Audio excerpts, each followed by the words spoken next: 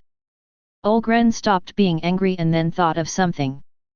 Come to think of it, wasn't it that boy who first reported Licht? He was also the one who described him, and how he dressed. Sweat beaded on Olgren's forehead.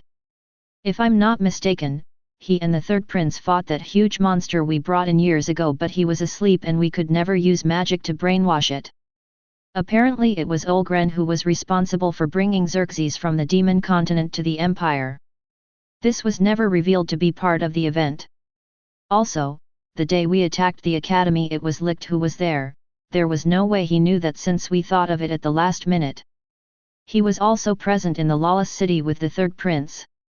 Sweat dripped more and more from his forehead. The La Tremont War had a winner which we never foresaw, where that boy defeated a dark knight.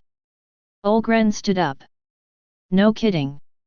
And he revealed something very important. That kid. Which was wrong. Does he know who Licht is? Everything involving him has to do with him. There's no other solution, he knows Licht. Olgren was wrong. If he had thought it through better, he would have deduced that Razel was Licht. That explains that confidence. He plans to tell Licht about us so he'll come kill us. The bastard is very cunning. I should inform the leader, but he said not to call him unless it's to tell him the Rosenbergs' heads are cut off. Olgren bit his thumb as he paced in circles in his break room. I must eliminate him before he tells Lich to assassinate us. Yes, I must be the one to move the chips. Gorororo, you won't get away with this, you snotty little shit. Making a mockery of me, the last right hand of the leader of the Black Crows will cost you dearly. Gorora! Gorora! Olgren laughed like a madman as he looked at the sky, then went to the phone to make a call. On that night, a call was made with only one goal. Chapter 69 The Demon King makes his appearance. Ominous shadows of hooded men were approaching the Rosenberg mansion located in the imperial capital. There were dozens of them, which jumped from roof to roof until they ended up on one of the roofs of the castle. A man was descending like a spider on the castle walls. He checked a certain window. Inside there was Barbara sleeping. Other men were doing the same. They spotted several people sleeping. One of them approached the one who was supposed to be the leader. They are all asleep, but we can't find that boy's room. He must be further in. It looks like this will take a little longer. Warn everyone. It's a very magnificent night, don't you think? Quickly the two men turned around. There sitting in a corner drinking tea was Glenn. Where did he come from? Did you see when he arrived? No, I didn't see him. In fact, I didn't even notice his presence. The two men were muttering to each other. Those who were checking the windows looking for Razel's room hurried upstairs. They were all strangely surprised to see Glenn, who finished his tea and set it down on the side. After standing up he said, "These are sleeping hours, everyone is sleeping peacefully due to how exhausting the day was, I ask you to leave." The leader without losing his calm said, "Don't make me laugh, I don't know how you got here or how you hid your presence, but I'm sorry to say that was your biggest mistake." The man and his subordinates drew poisoned daggers. "If you hadn't shown up, you'd be enjoying your retirement." In the blink of an eye, it was all over. But for them. Puh! The leader who had said those words, within seconds of starting, ended up on the ground with broken legs and arms. His mouth was bleeding as his teeth were scattered everywhere. Not only him, the others too. Glenn was cleaning a bloodstain on his shoe. Then he reached over to get a garbage bag he had near the teacup. The convulsing man said with all his might, "Who the hell are you?" "I'm just a butler in the service of Rosenberg household." "Don't give me that shit. What you did isn't something an ordinary guy can do. You are just a butler." Glenn gave the man a cold stare. Nothing more and less than that. In that quiet night, a dry sound was heard. Morning had come. Glenn was in Barbara's office watering the plants. Above the plants lay a large box. An old man with a mustache and blue eyes was painted there. The office door opened and Glenn, turning to look, greeted that person. "Good morning, Eliza-sama." "Good morning, Glenn, up so early? It's not your usual time to do so." "Yes, I'm sorry that I'm working when it's not yet time, but it's important to do every morning." Eli, who was still in her pajamas, walked over and showed her respects to the old man in the box. "Good morning, Grandpa, we'll push ourselves today too." The man in the box was his grandfather Richard von Rosenberg, who had passed away before the family's tragedy because of his son, Eli's father. After finishing her greetings, Eli turned to Glenn. "Today we are going to prepare for that day." "No doubt. That's why I called an acquaintance to help Razel-sama." "An acquaintance? He is also an acquaintance of yours?" Eli tilted her head sideways in a cute way. A place on fire was where a man was falling on the ground. His arm had been severed. The culprit was a mysterious figure, its hair was black and its eyes were glowing. Behind that figure were several people praising it. Because he was defeating a vile monster. A man in a beige coat with a hood, almost 2 meters tall, grey hair combed back, horns in the shape of a bow coming out of his head, black with red tips, was panting as his arm was cut off. Blood was pouring out of the cut and his fire-red eyes were glaring menacingly at that person. "How dare a simple piece of shit like you!" Suddenly and without haste, it swung down the sword and cut off his head, and just like that, the dream was ending. Desmond, the Demon King, opened his eyes. Around him was a room, it was from the Rosenberg mansion. For months now he had been living in Eli's house. It was because one day he came and threatened Razel to kill him. Then, due to fear, Razel agreed and Desmond went on to live for free and eat as much as he wants. There's that dream again. The reason why the final boss, the strongest and most dangerous creature on the face of the earth has left his home to venture abroad, is due to a strange dream. In that dream, he was defeated by someone from the human continent. For someone like him to lose to a low-life form was unforgivable. I can't lose, I'm the strongest. That's why I came here, to kill that idiot whoever he was. The teeth he showed due to his anger made his magic power increase. I'm sleepy. I'll sleep more. Desmond went back to sleep. When I woke up, I was informed to come to the back garden. There were 2 people there waiting for me. One of them was Glenn and the other was the monocle professor. What is the monocle professor doing here? What's going on here? I asked Glenn, who introduced me to the monocle professor, despite the fact that I already knew him. Manfred Dono, this person is Razel-sama, the future Duke of Rosenberg household. I know Glenn Dono, you don't need to tell me. I was just reminding you of the fact that this person is the next Duke, nothing more than that. Glenn for some strange reason emphasized that I would be the next Duke. The monocle professor looked at him as if he was telling him a very bad joke. Glenn Dono is way over the top. Now then. The professor came up to me, we were facing each other, his curly mustache giving me a bit of a chuckle at the way he moved when he spoke. Listen Razel-san, I'm a busy man, but I was asked to come because, well, I was just asked to come. What for? I watched your skills these past few months. From the first day of school to the end of the school semester, and can certainly tell that you are a person out of the ordinary. I felt like I was being stalked by this old man. For starters, from the looks of it during sports festival you are not a person who is good at fencing. I don't mean that in an offensive way, but in a constructive way, since your talent is melee. You are certainly an oddity among all the swordsmen in the Empire despite being listed as a knight and also having received your own nickname. Apparently the topic of me becoming a knight spread. But I'm not interested, I want to teach you something that will serve you for the rest of your life. The professor led me to a part of the garden where a tree stood.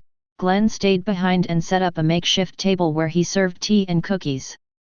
As we arrived near the tree, the professor said, Razel-san, do you know what the best defense is for someone who doesn't use weapons? Running away? That's the logical thing to do, isn't it? You're very funny, but no. The best defense. He put his hand on the tree and then is to block all attacks and repel them. As if he was bending a spoon, the tree curved. I was shocked at such madness. This wasn't a skill in the game, it was proper to this world. What is it? Impressed, right? Do you want to learn it? Why yes. Well, its name is Impact. Impact.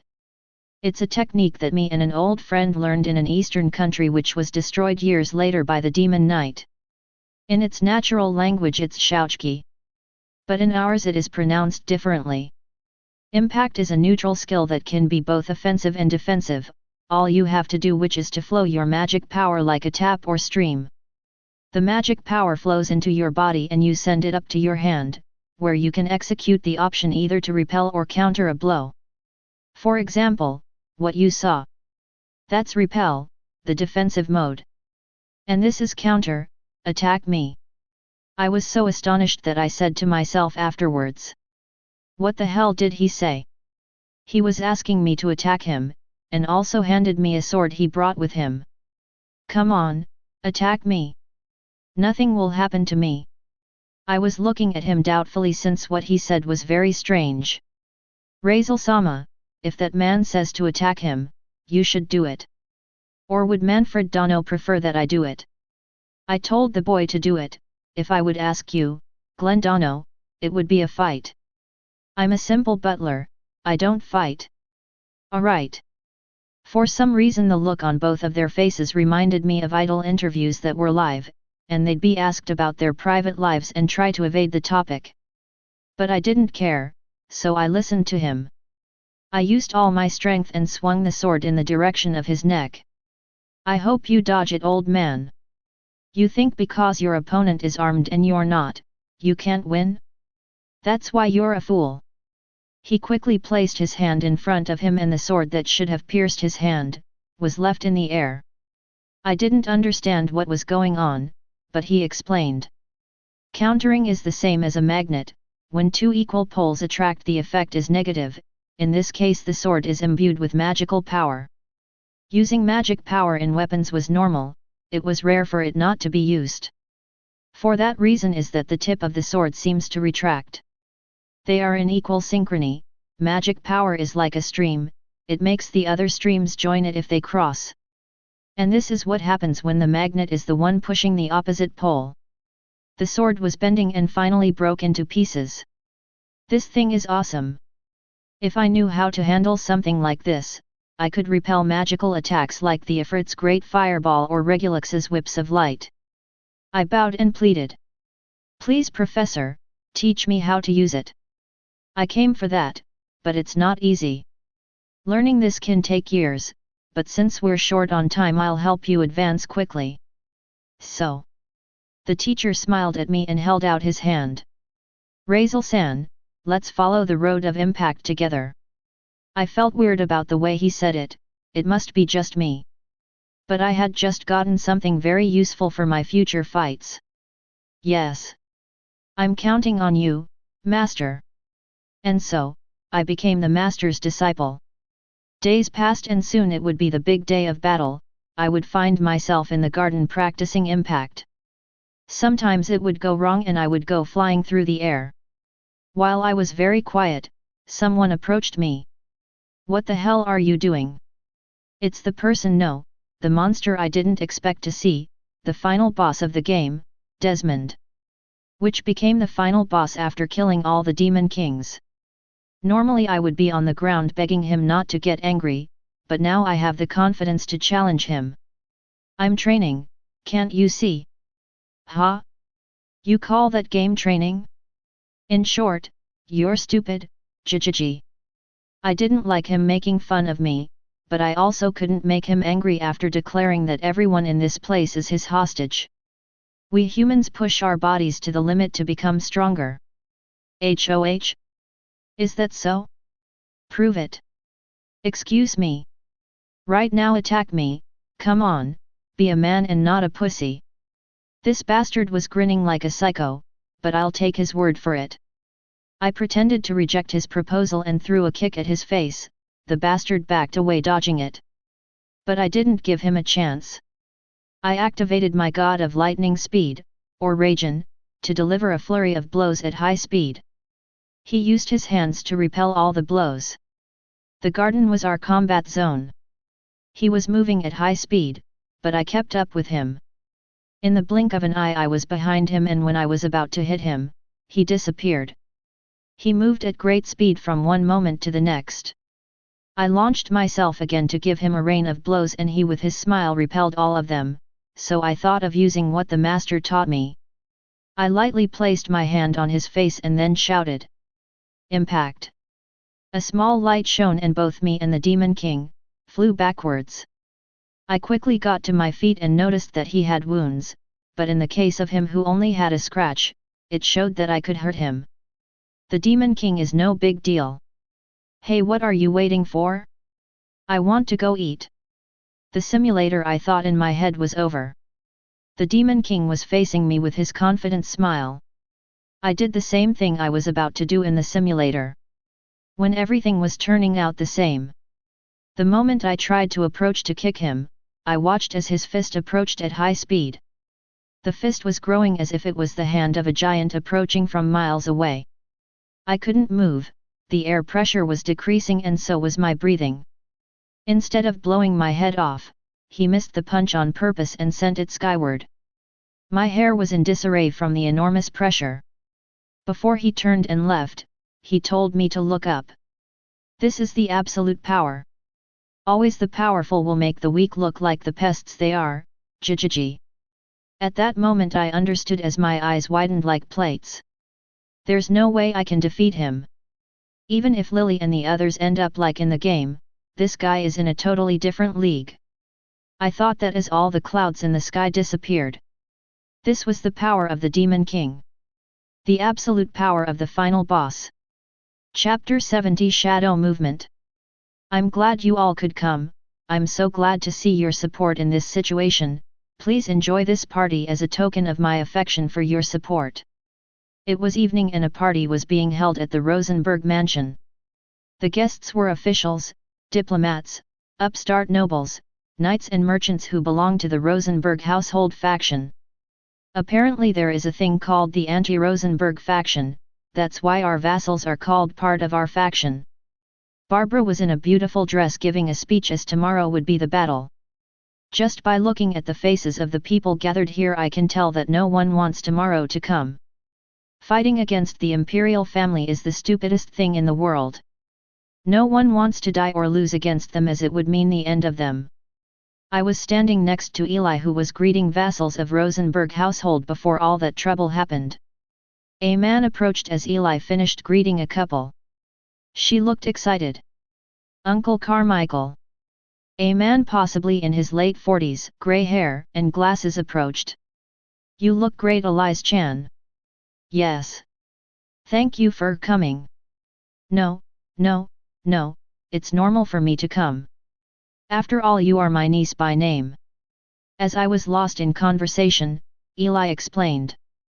He's Count Carmichael, he's my uncle by title, as he's a long-time family friend. Count Carmichael waved his hand at me. Nice to meet you, you're Razel-kun, aren't you, Elise-chan's fiancé, right? Why yes. I'm Razel, nice to meet you. His face reminded me of the kind old man who would give you candy when you bought a lot of stuff in their stores since they like to see cheerful children. He has been with us since what happened with Maya, you know. He's been a great support all these years. Despite the fact that her father and I were business partners, I always had a special fondness for Elise-chan since she was a little snooty girl. Eli blushed as she remembered her childhood. Back then I was different. Now I'm a high society lady. Your tone of voice indicates that you're just a big girl, ha ha ha. Uncle. Eli puffed out her cheeks, the Count is right, she is a big girl. While they were talking about things from the past, another figure approached. But his appearance instead of being trustworthy is rather weird. He looks like a criminal as his clothes were black, his tie misplaced and also his buttons badly fastened. His shoulder-length wavy hair was jet black and his only visible eye was blue. His right eye was covered by a patch with a skull in the center and his badly trimmed beard did not give a sense that he was a guest. He was even the only one smoking a cigarette. The man as he approached greeted us in an inappropriate manner. It's a nice night, don't you think? He brought his hand to the cigarette and I noticed he had a snake tattoo on the back of his wrist. The tattoo continued but only the head was visible. The rest was hidden by his clothes. I am a newcomer to this faction, the newly appointed Baron, Ludger von Valtrani, a pleasure. Both, he and I were of the same stature, but our looks radiated a different feeling. He looked like someone you would see one last time before your eyes closed forever. Eli, as a sign of respect, despite the stinky smell of cheap cigars, greeted him. It is a pleasure to meet you, Baron Valtrani. As the daughter of the Duchess I welcome you. She said as she lifted the ends of her dress. The man, despite the Duchess's daughter speaking respectfully to him, did nothing, only said. Just Ludger tell me, miss, the rest is superfluous as it is not even important. With those words the man walked away, but for some reason he reminded me a lot of a dandy. 4 people approached Barbara, one of them was Celestine von La Tremont, a beautiful woman with violet-pink hair and cyan eyes. Beside her were 3 individuals wearing fine and expensive garments. The shortest of them all was an obese man, but with a gentle face and charismatic laugh, frizzy orange hair and brown eyes. His name was Rainfort, the head of the Rainfort Company. At his side were 2 very attractive young men, a girl with tan skin, long red hair, exotic mocha-colored skin and blue eyes. While the man next to her was a green-haired, red-eyed young man with a fine, neatly trimmed beard. They both introduced themselves. Good evening, Duchess Rosenberg, my name is Karen Alcott, I am a saleswoman for the Brighton Company, in charge of fine jewelry and luxury gowns. I'm Jared Clover, nice to meet you. I'm one of the heads of the Zilva Company, in charge of producing raw materials for magical tools. Oh ho ho, it's nice to see you again, Duchess. I can say the same, Duchess. Seals being the last to greet, Barbara responded the same way. I appreciate your support at this critical time for us. It is in cases like this that the trust of allies can be seen. Oh ho ho, don't even say it, after all, we are your allies. Please join me, Barbara said with an angelic smile. Jared and Karen didn't understand why the request to escort her to a private room. But after entering, Barbara closed the door and then released something inappropriate from a lady of high nobility. Ah, how damned tiring it is to be wearing this damned dress. My breasts feel tight and I can't walk in these heels. Barbara released her thoughts and then went to sit in an armchair. Glenn had been inside the room for a while and made tea for everyone. Seals followed behind Barbara and then Reen told the other two to go sit down as well. Please sit down. Jared and Karen took Reen's word for it and nervously sat down. Then Glenn came over to give them tea. Barbara finished her tea very quickly and said, give her another. Glenn, give me another one please, but put some wine in it. I'm sorry to say it, but I refuse. Why? He's been drinking a lot of alcohol these days. I'm stressed out about this damn problem. I don't even remember when was the last time I worried about my health since this trouble with that stupid bald guy and that stupid prince. Barbara was spitting venom towards the enemy faction that declared war on them. Jared and Karen were still confused. It was Seals who explained the situation. I'm sorry you saw this woman's behavior. But understand her, she is in her day. Hey, what the hell are you insinuating? But the reason you came here is because... Seals took a moment before revealing a shocking revelation. We know there is a traitor in our members. My vassals, you should say. The reason all this happened is because we know that someone within the territory has somehow managed to sabotage palace reports and put the Duchess's signature on them. That's how all this trouble came about. Hey, don't ignore the Duchess. That's why we brought you here. We know you guys haven't been since you have no reason to because you are not members of our faction. Reen continued with what Seals was saying after finishing her tea. I was investigating on my own what happened since I have been supporting the Duchess for months now. She even made me the main trader of her precious rock mine. I couldn't let her down. That's why I asked you to do this. You guys have nothing to do with Rosenberg household, let alone having traded with them before. What brings you here?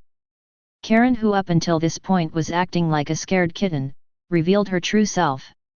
I'm surprised that they noticed our interests. Ours? Seals said in confusion. Jared spoke up to answer her concern. The truth is that she and I are a couple, but in our jobs there is a serious problem. Starting with Karen's, she was demoted as sales manager since her co-workers had been sabotaging her. I've been losing customer after customer for some time now. At this rate I'll be fired. To make matters worse, my situation doesn't help her at all. Why? Seals asked. You see, I am the fourth son of the late Viscount Clover. After discovering the fraud he perpetrated, my family was affected. Only my brother the heir knew about it, the others did not. It is because of my father's horrible person that we not only lost our middle name, we lost prestige as well. I managed to get in as one of the heads of the company because of my charisma and way of getting partners, but because of my father is that I am losing influence and will soon be fired. This time it was Barbara who spoke. What do you desire from Rosenberg household? Nothing in particular other than to be exclusive dealers for the Rosenberg household. Why just us? There are better options. Don't you know the situation we're in? Jared and Karen looked at each other for a moment and then nodded. We know, but we have an eye for both business and people. And that instinct of ours told us that the Rosenberg household will win. Barbara and the others stared at the guests, then Barbara laughed a little. Ha ha ha ha, how funny. Duchess-sama. Nothing. It's just that it reminds me a bit of my family, the reason why there being so many candidates for fiancé for the Rosenberg heir they chose me was because out of all of them I stood out the most. It was funny. Barbara snapped her fingers and Glenn brought up a contract that was in some papers on a nearby table. This contract is for exclusivity. Brighton Company and Zilva Company will be our main dealers from now on. Since when we win, everyone will want to do deals with us. Jared was curious and asked. I'm sorry to say this, Duchess, I said we had a good eye, but you look very confident. Where do you get such confidence? Is it that you can see the future? Aren't you afraid of the power of the palace? Barbara had her cup full again and before she drank it she replied. The palace may have the best weapons and resources, but we have an invincible trump card. May I ask what it is? At Karen's reply, Barbara smiled in a very haughty manner. We have Razel Kun, the future Duke, the hero of La Tremont, the newly appointed Black Knight and rank A adventurer, but most of all, the one man who has made the Emperor himself stand up and despite having disobeyed an order from him, is still alive to tell the tale. For Barbara, Razel was an absolute existence for victory. That confidence in his son-in-law is unbelievable. It's just that he's the best man I could ever meet. Not for nothing did he defend my daughter in such a heroic way that romance stories are being written of that tragic event. No doubt with Razel Kun on our side, the palace will know defeat at the hands of a ducal house for the first time. After saying that, she thought. Besides that, he's my man. If a woman doesn't have confidence in her man, she's trash. Razel Kun was so cool that day that I felt like my heart would jump out of my chest. I wish I had been the one to speak up so he could defend me from that damn bald guy. I feel like I'm getting in the mood. Barbara unintentionally fidgeted from side to side while making a weird face. Behind the door where Barbara and the others were conversing, a mysterious figure was overhearing everything. We'll see if that idiot will make it out alive, you old fool. The morning of the day of the battle had arrived. In his office preparing to leave home, was Olgren, who tossed his coffee toward the door. Damn it! He was annoyed, so much so, that the veins stood out on his shiny forehead. Those sons of bitches failed again.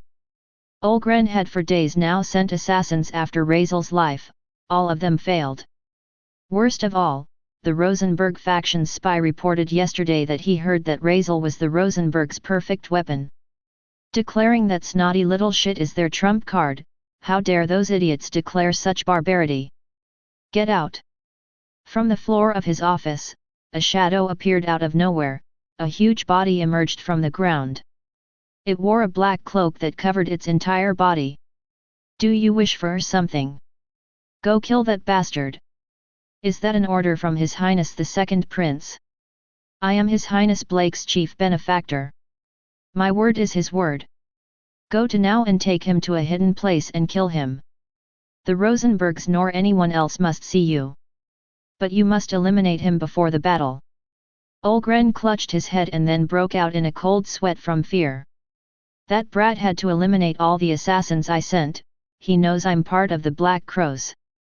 He must not spend any more time alive. Kill him and bring me his head as soon as possible.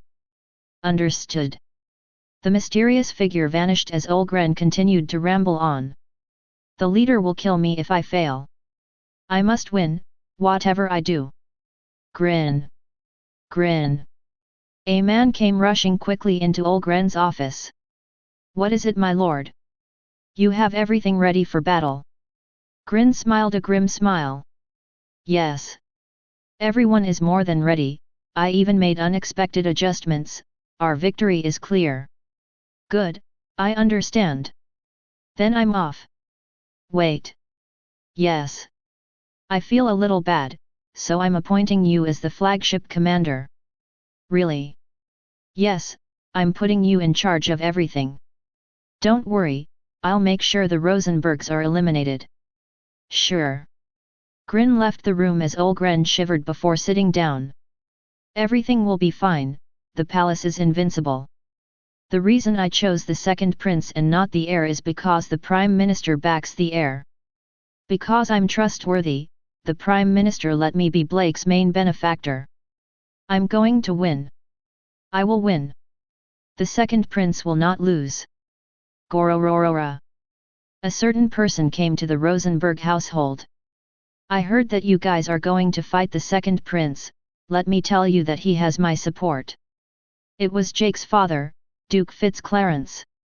A man with red hair and a sharp look like a hawk. He came to bring us a gift according to the doorman. You don't know how excited I am to give you this. I didn't understand why he wanted to give us a gift with such longing.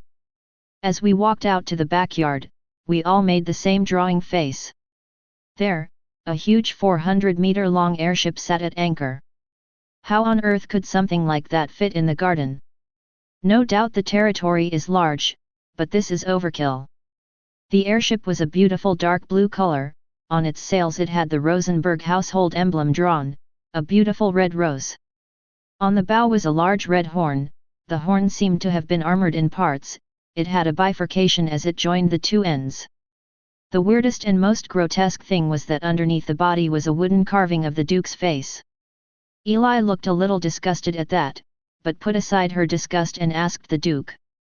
Thank you for the gift, Duke Fitzclarence, but why did you make it? You nor your son gain anything from it. The Duke looked very proud as he replied.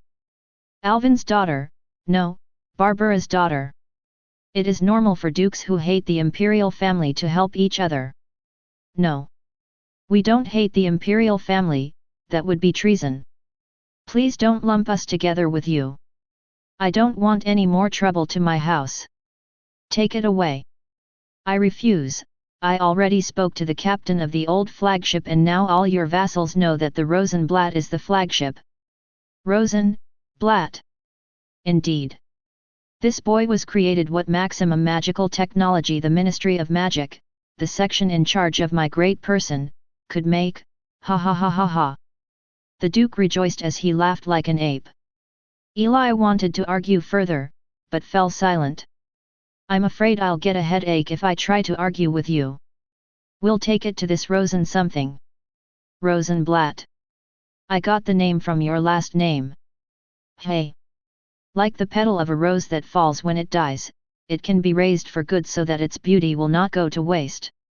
It represents the women of Rosenberg household who have come through after the misfortunes that have befallen it. Duke Fitzclarence. Eli seemed moved by the Duke's words, who after handing Eli the manual on how to use it, left the way he came. Apparently more guests had come and Eli went to greet them. In the meantime, I will take the opportunity to see someone who has been feeling unwell since yesterday. I went to see Barbara who was feeling bad since last night. Apparently she has had a bad headache and dizziness. Glenn wasn't in as he went to see meds, which is odd having a healer in the house, Lily, who says she can't cure this dizziness as it seems to be psychological. I mean, Barbara herself is the one who thinks she is sick. I find this odd. How are you feeling? I asked her after entering her room. She was lying on the bed. I asked the maids taking care of her to leave us alone for a moment.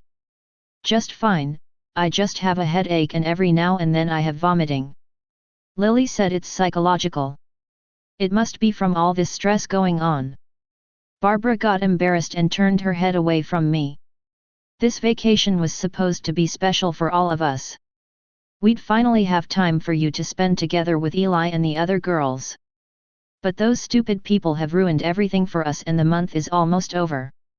It certainly is as she says, we haven't been able to relax because of it. But I didn't want to make her feel bad about not having spent time together. I took her hand and when she looked up at me I kissed her.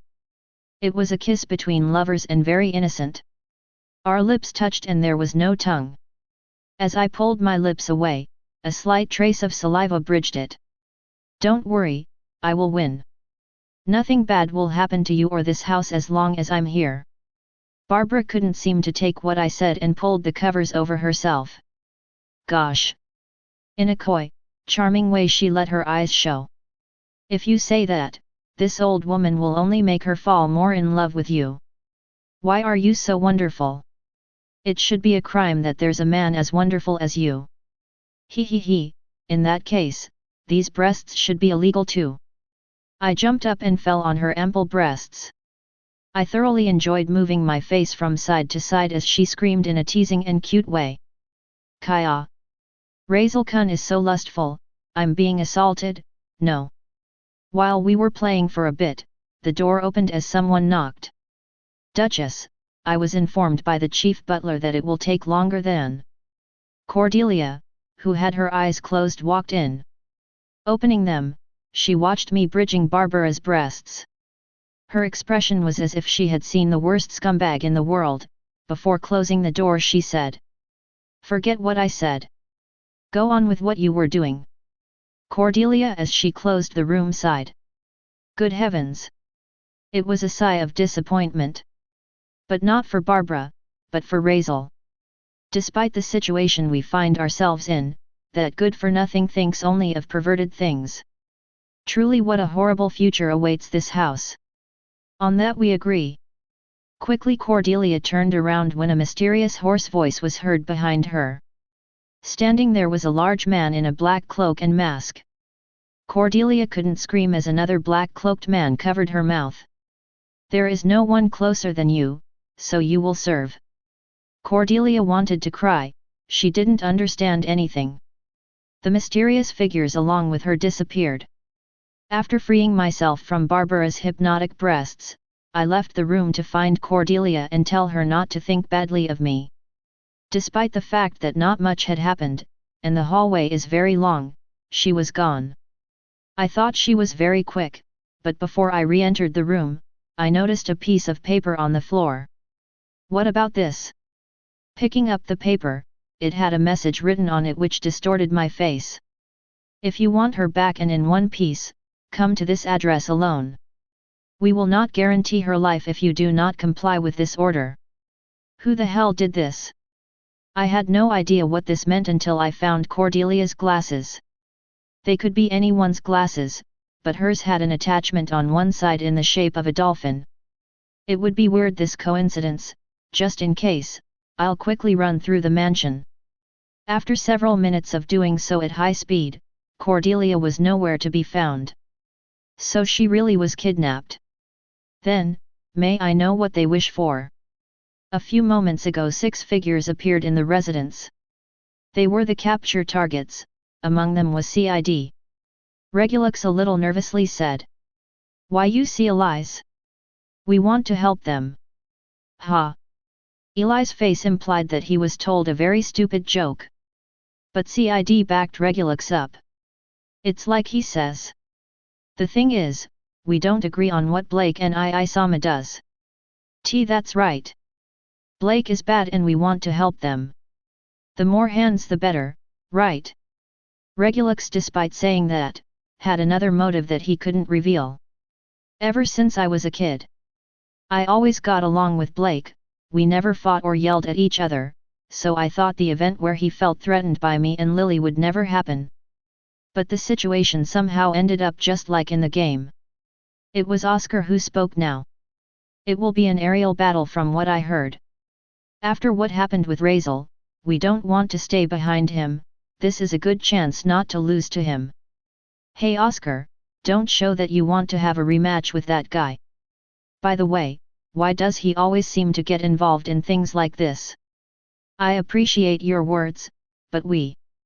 Before Eli could turn them down, Razel quickly ran past behind her. A great wind blew as he ran. Eli seeing him shouted. Razel, where are you going? Without turning to look, but shouting as he ran he said. I'm sorry, but I have something important to do now. You can against those idiots, ask those hinderers and Cid for help. The 5 were insulted by Razel, but only one of them, Belange. He watched as Razel ran nervously.